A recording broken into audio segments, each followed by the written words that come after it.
Well, that'll do it for the 107th edition of the Backyard Brawl. Mike Oste, Carl Ludwig, Nathan Breisinger here from Acrisure Stadium in Pittsburgh. The Pitt Panthers get the victory, 38-34, a comeback win for Pitt over the Mountaineers and a blown game for WVU. So, Carl, what happened in this game? It was back and forth. It was even after the first half, and then West Virginia blew it at the end, and Pitt was able to do enough to get the win.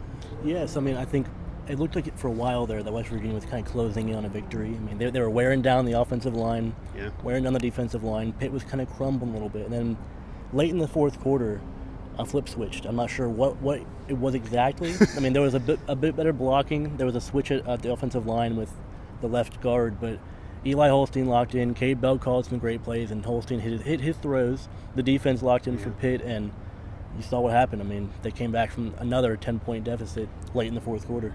Yeah, I mean, last week for Pitt was the biggest comeback in 50-plus years, and then, again, it's a program that's not been mounting comebacks like this in the last even 20 years, and then twice in the season, 3-0 now for Pitt. West Virginia only 1-2 in out-of-conference play. West Virginia's out-of-conference play is over. They have Big 12 play coming up, and we will see who's still trusting the climb after this one. The Panthers have what should send them to 4-0, and then their conference schedule with 4 of those out-of-conference games in the ACC. So, Nate, would you describe this as a game that Pitt came back and won? They did what they had to do. They got the victory. It's a big comeback win for them, or more of a game that West Virginia squandered, that West Virginia blew, that they should have won regardless of everything else that was going on? I think this is a game that West Virginia squandered and lost.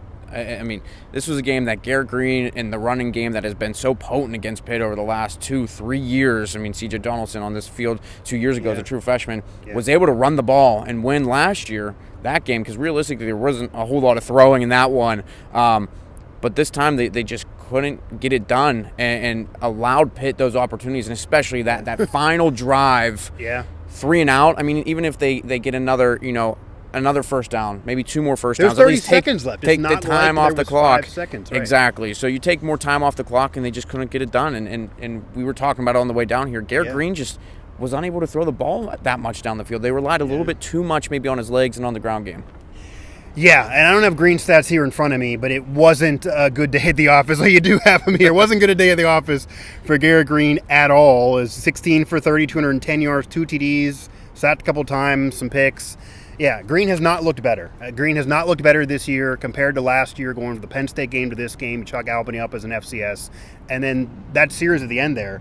Because I even said to somebody else in the press box, okay, West Virginia's defense doesn't have it. I figured that Pitt was going to score.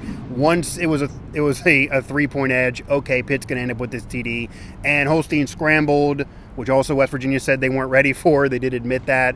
And once they found their open receivers, I thought it was over. Pitt was at least going to take the lead there.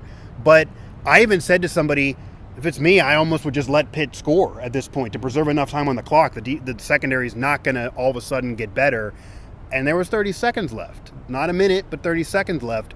And they just did nothing with it and looked out of sorts. Green looked like he was freaking out. And again, nothing went well for the Mountaineers. But you did mention them that did go well, as Narduzzi did say they were going to stop the ground game. They were not expecting West Virginia to just dominate on the ground like they always like to do. That wasn't successful. The Mountaineers did pound the ground. It just didn't matter. In terms of what Narduzzi and the players said, what's your takeaways from those pressers and what was said there? I know Narduzzi on the field after the game on the national broadcast mentioned the officiating and taking a W over WVU and the officials, and Brown didn't love that too much. Well, obviously that's a controversial topic, but the game wasn't won by penalties. It was won by West Virginia blowing a 10-point lead at the end there. They had a chance to put Pitt away a few times in the second half, and they couldn't do it. And Pitt, to their credit, they came out, they fought in that fourth quarter. They had 2 back-to-back touchdown drives. They did what they had to do to win the game. Yeah. And they won the Backyard Brawl again. I mean, that's a huge win for Pitt. They're 3-0. They're coming off back-to-back rivalry wins now with Cincinnati and West Virginia. Yeah, I mean, Pat doesn't think that's a rivalry. Yeah. But 2-0 in the Big 12 or in the Big 12 now. They're in conference contention now. Yeah. I think Pitt. There's a lot to clean up here. There was not a perfect game by any means. Lots of mistakes, lots of penalties, lots of sloppy play. But a win is a win, especially against West Virginia. So it's a huge win. They're 3-0, chance to go 4-0, first time ever in non-conference play, and their whole season's right there ahead of them. Yeah, and that's what's amazing from the West Virginia perspective too, because even if the Mountaineers won this game, I would still be standing here saying the secondary played horrible, needs to be better, they're not nearly what they were supposed to be, all of that. But if you win, it doesn't mask the problems, but it's easier to say that. Certainly You feel, helps. yeah, Certainly you, helps, yeah. you feel a lot better about it. And again, they had that 10-point lead late in the game. Most teams, whether you're good or bad, should hang on and get that victory. Nate, where do you think Pitt goes from here? Where do you think this team goes from here? Carl mentioned now probably 4-0. Not Don't want to get too far ahead. don't want to chalk it up yet, but probably 4-0. So you sweep out of conference play, and then the ACC clearly is wide open this year. Even though entering the season, most people thought the national projection was 5 wins for Pitt, missing a bowl game. That seems like that's already looking to be wrong early in the season.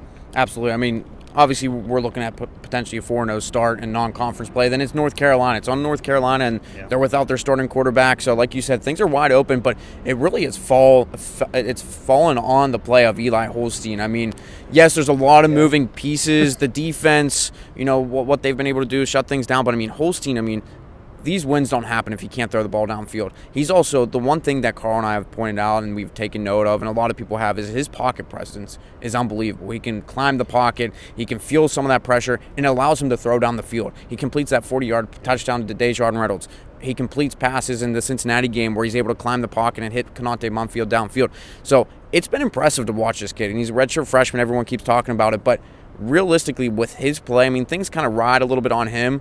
But, with his play, this team can be a lot more than what we kind of expected coming into this year, because there was really a ton of unknowns, and there's a lot of stuff they do need to fix, like Carl said, the penalties, offensive line play. We just saw how much he got pressured tonight. 5 sacks, I believe, was the number on Holstein. 11 tackles for loss. A lot to clean up, but, Eli Holstein, he's turning into the real deal. Yeah, it's a star in the making, and as poised as Eli Holstein looked in this game, Garrett Green looked the opposite. He looked frazzled. He was on the road in a big road game, a big rivalry game.